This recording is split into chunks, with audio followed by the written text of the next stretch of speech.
For today's lesson, we're going to continue dividing decimals by decimals.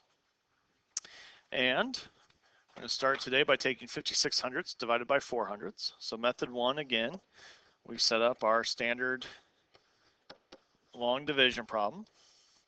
Move that decimal point to the end of your divisor. And since I moved it 2 places in the divisor, I need to move it 2 places in the dividend. The 4 hundredths is now 4. The 56 hundredths is now 56. 4 goes into 5 one time. 1 times 4 is 4. 5 minus 4 is 1. Bring down the 6. 4 goes into 16 4 times. 4 times 4 is 16. 16 minus 16 is 0. Method 2, once again, is we convert our decimals to fractions. So we'd have 56 hundredths divided by 4 hundredths. So I keep the 56 hundredths, change division to multiplication, use the reciprocal of 4 hundredths, which is 100 over 4. The hundreds would cancel each other out, and you can divide both 56 and 4 by 4. 56 becomes 14, 4 becomes 1, and that would leave you with an answer of 14.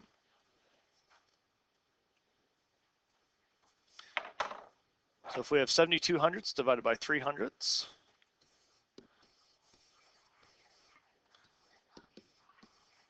move the decimal point to the end of your divisor. Move your decimal point the same number of places in your dividend. The 3 hundredths is now 3. 72 hundredths is now 72. 3 goes into 7 twice. 2 times 3 is 6. 7 minus 6 is 1. Bring down the 2. 3 goes into 12 4 times. 4 times 3 is 12. 12 minus 12 is 0. So 72 hundredths divided by 3 hundredths is 24.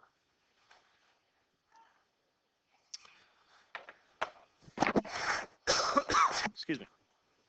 And for our final examples here, we're going to take a 96 hundredths divided by 4 tenths. So once again, with method 1, we set up regular long division. Move that decimal point 1 place in your divisor, which means you move it 1 place in your dividend. So now our dividend will have a decimal in it. It won't be a whole number anymore. So when we divide these, we want to be very careful to make sure our answer has the decimal point in the correct location. And to help do that, we want to make sure that when we're dividing, we line everything up.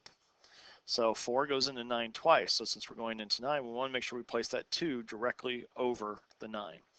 2 times 4 is 8. 9 minus 8 is 1. And then you bring down the 6.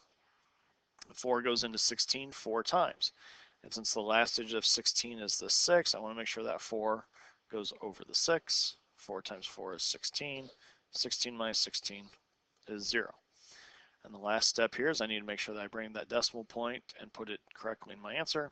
And you can bring the decimal point straight up from your dividend into your quotient.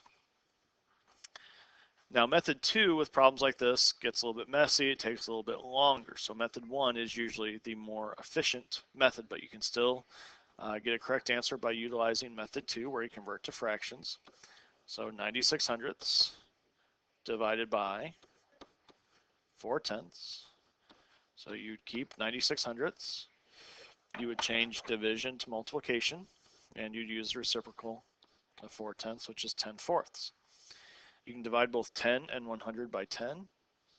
10 would become 1. 100 would become 10. And we can divide both 96 and 4 by 4. 4 becomes 1. 96 becomes 24. And so you take 24 times 1 to get 24, 10 times 1 to get 10. Well, 24 tenths is an improper fraction. So if you were to write it as a mixed number, you would have 2 and 4 tenths. And since we started with decimals, we should really end with a decimal, and we'd have 2 and 4 tenths. And our final 2 problems today, 78 hundredths divided by 6 tenths, and 6 and 75 hundredths divided by 3 tenths. So I'm going to utilize method 1 on both of these because I feel that that's more efficient in these situations. So I move my decimal point once in the divisor. So I move it once in my dividend. And we're going to take 7.8 and divide it by 6. 6 goes into 7 once. 1 times 6 is 6. 7 minus 6 is 1. You don't have to wait until the very end to bring your decimal point up. Since we've gotten to it now, we can bring it up in our problem. Excuse me. Okay, bring down the 8. 6 goes into 18 3 times. 3 times 6 is 18. 18 minus 18 is 0. And it doesn't matter when you bring the decimal point up, just make sure that you do put that decimal point in your answer and in the correct location. So 6 and 75 hundredths divided by 3 tenths. Move that decimal point one place to the right. So move that decimal point one place to the right. 3 goes into 6 twice. 2 times 3 is 6. 6 minus 6 is 0. Bring down the 7. 3 goes into 7 twice. 2 times 3 is 6. 7 minus 6 is 1. Bring down the 5. 3 goes into 15 5 times. 5 times 3 is 15. 15 minus 15 is 0. And don't forget your decimal point. Remember, it comes straight up. So your answer here, 22 and 5 tenths. And there's today's lesson. As always, I hope this helps.